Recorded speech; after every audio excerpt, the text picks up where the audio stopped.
ننګرهار مومندره سیند کې د کښتۍ د ډوبېدو په پیښه کې تر اوسه 20 کسان وژل شوي دي. سلام، وخت مو بخیر. پام وکړئ د نن ورځې تازه خبر ته. د طالبانو حکومت د ننګرهار ځایي چارواکي وایي چې د مومندرې ولسوالۍ اړوند باسول سیمه کې د ماشومانو او میرمنو په شمول یوه کښتۍ اوبو کې ډوبه شوې ده. پیښه نن سهار 9 بجې شوې چې کښتۍ کې 25 تنه سپاره وو. د چارواکو په وینا په پیښه کې 20 کسانو خپل ژوند بایللی او 15 نور ژوندي ژغورل شوي دي چې له ډلې یې تر اوسه د 15 کسانو جسدونه پیدا کړي او د نورو جسدونو د پیدا کولو هڅې روانې دي. د ننګرهار عامې روغتیا ریاست وایي تر اوسه ورته د پیښې له ځایه د 6 جسدونو په شمول 10 ټپیان وروړل شوي دي.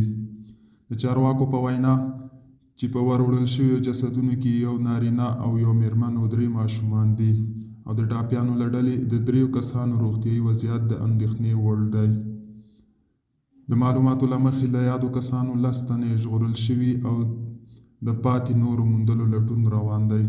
د یادونې وړ د نن سهار د ننګرهار مومندرې په باسول کې کښتۍ د اوبو کې ډوبه شوې او چې 15 تنه پکې سپاره وو.